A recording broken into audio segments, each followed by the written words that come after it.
Very good question.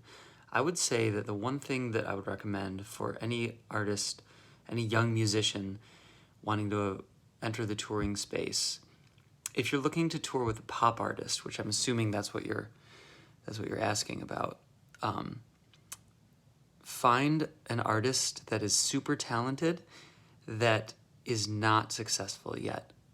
Um, don't try to get into a scene where you can get a big gig because there's so much competition for those. But what you can do if you are a very talented young artist is first, so there are a couple things to learn. One, learn main stage. Like learn main stage like the back of your hand. Be able to plug a MIDI keyboard into main stage and then play anything, like any sounds. Be able to use all the Native Instruments plugins, and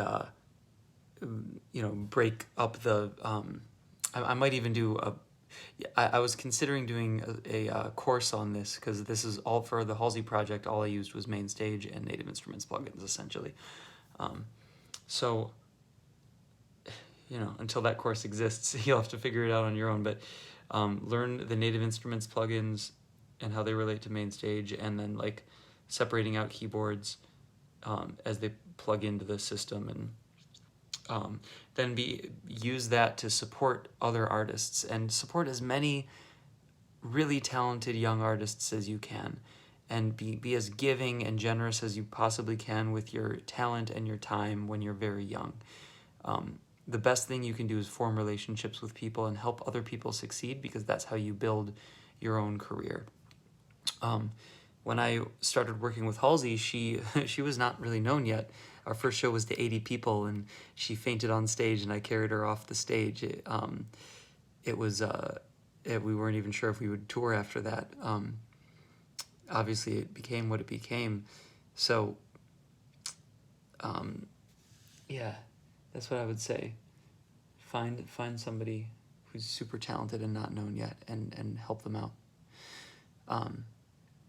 If you want to tour in the jazz space, that's another thing. Plan on making less money if you want to tour in the jazz space, but what you could do is, the way to gain an audience in the jazz space is consistency, actually. So make your music with your brand and your voice, not singing, I mean, unless you're a singer, but your musical voice, and do that consistently over a long period of time. I would highly recommend releasing songs once every week. It's been super helpful for me.